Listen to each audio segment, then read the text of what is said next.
Hello from my friend's office. He's taking me to Crying Tiger and it's going to be a bit of a challenge for me to vlog because he said it's a very fancy place और वहाँ बहुत rush होता है and he's also invited another friend so मुझे obviously उनके साथ conversation भी करनी होगी so it's going to be challenging but this is where it has to be creative as well कि मैं और लोगों के साथ जब dinner पे हूँ तो who I don't know that well तो मैं कैसे vlog करूँगी अब close friends की तो और बात है they know me but people you're meeting for the first time or who you don't know that well उनके साथ मैं कैसे करूँ let's see how this turns out.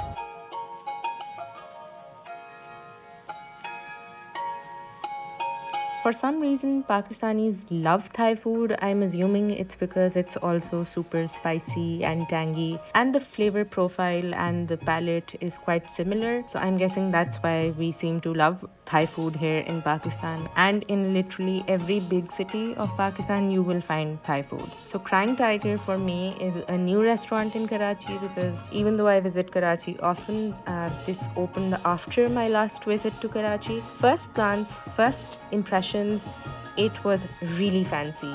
The decor is very Thai, but very contemporary, very modern Thai. It's not like that traditional Thai restaurant vibe that you get. I would say it's more modernized and more chic. That's the exact word, actually. I wouldn't say it was minimalist.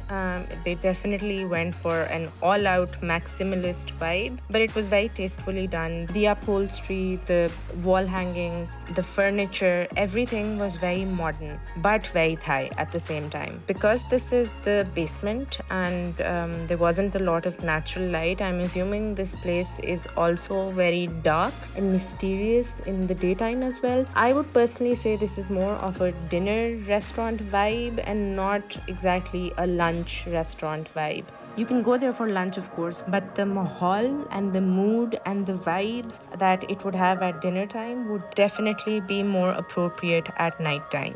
It was very noisy. Initially, when I went, there wasn't a lot of tables that were occupied, but by the time people came in and, it was fully packed, it was super noisy. There are some restaurants that do a really good job at managing the noise somehow. This was not one of those. But enough about the vibes and the noise. Was the food any good? Let's find out.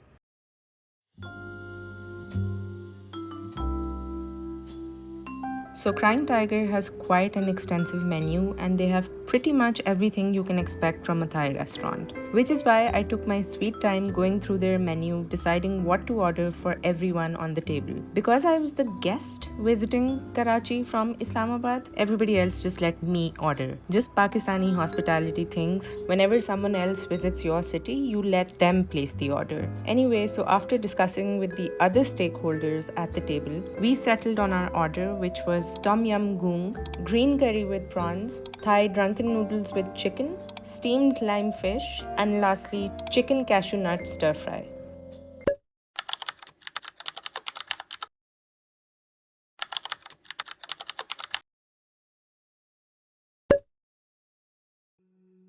First up was the Tom Yum Goong. This is your classic Thai restaurant soup. But in Thailand, it's more of a gravy that you eat with rice. I always wonder how Thai people feel watching the rest of the world sip it like a soup. It's like someone serving aloo gosht shorba in a bowl meant to be eaten as a soup without rice or roti. Anyway, this was super spicy. The prawns were super fresh, aromatic, just the way it should be. A solid starter at Crying Tiger, and no, this video is not sponsored. Then came the mains, and wow, the food just kept arriving. And there was also a little surprise that I'll get to in a little bit. First up was the Thai Drunken Noodles. This is my favorite Thai noodle dish. Honestly, I prefer it over Pad Thai, and Crying Tiger nailed it. The noodles were chewy, the veggies were crunchy, they weren't overcooked. This dish is meant to be extra spicy, and it was hot. Maybe save it for the end because after this, everything else will taste a little bland. Next was the green curry with prawns. The first thing I noticed, the texture of the curry was too thick. Green curry shouldn't be watery, but it also should not feel like coconut cream soup.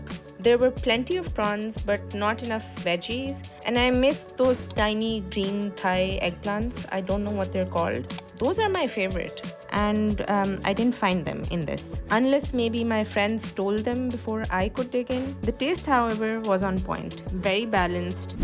Meanwhile, I was anything but balanced. I was trying to film, I was trying to eat and keep up with the conversation at the table. Everything all at once. My own balance was very off. Then came the steamed lime fish, one of my absolute favorites. And look at that presentation, 10 out of 10 for sure. This dish is tricky because it has to balance the spiciness from the bird's eye chili, the sourness from the lime, the saltiness from the fish sauce, and the sweetness from the palm sugar. Get one note wrong and it tips over into either too sour or too sweet or too salty or too spicy. Crying Tiger nailed this balance. It was an umami bomb of all 4 flavors all at once. Easily one of the best dishes of the night. And then came the surprise. The owner, who's from Thailand, she came over to ask how everything was, and we chatted about Thailand, and I told her how much I miss it and how much I miss the people there and the food, and she sent complimentary dumplings to our table. Guys, that's not why I was praising Thailand, just putting it out there, but it was a very nice, kind gesture on her part, and it made me miss Thailand even more. Personally, I prefer steamed dumplings, and these were fried. They were also really heavy, so I only managed to eat one because I'd already eaten so much food, but the filling and the dipping sauce were excellent. Next time, however, I would order these dumplings steamed and not deep fried. I didn't even try out the chicken cashew nut stir fry because I actually forgot about it. However, my friend said it was a nice non-spicy option to order for anyone who doesn't handle spice well.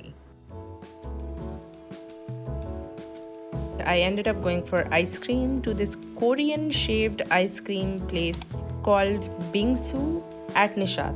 And I have no idea how I managed to eat ice cream given how much food I'd had earlier. And whilst I was eating this, my friend recalled that he had to pick up cat food for his office cat, who I met earlier that morning, and I absolutely fell in love with her. Hello, Milo. Look how cute she is. So between the ice cream and cat food shopping, I totally forgot to record an outro. Okay, it's back to business as usual for me. I forgot to record the outro yesterday after having Thai food, and I think it's one of the best Thai foods I've had in Pakistan. And I know it's starting to get a bit boring because I say that about literally every meal that I've had in Karachi, that this is the best, blah blah blah, but that's true. All these Angrez, Vilaiti khane that are non-Pakistani, I think nobody does them better than Karachi. They do desi food well as well, but I'm not here for desi food. I'm here for the Vilaiti khane because I can't get those anywhere else in Pakistan. I mean, you can, but they're not as good as you can get in Karachi. So I'm here to try out Oyster Bay today. I'm having seafood. I've realized that in my Karachi trip I've had very little seafood so far. So I'm about to have a seafood feast at Oyster Bay. If you want to check out my full review of Oyster Bay's seafood feast, you can check out this video right here.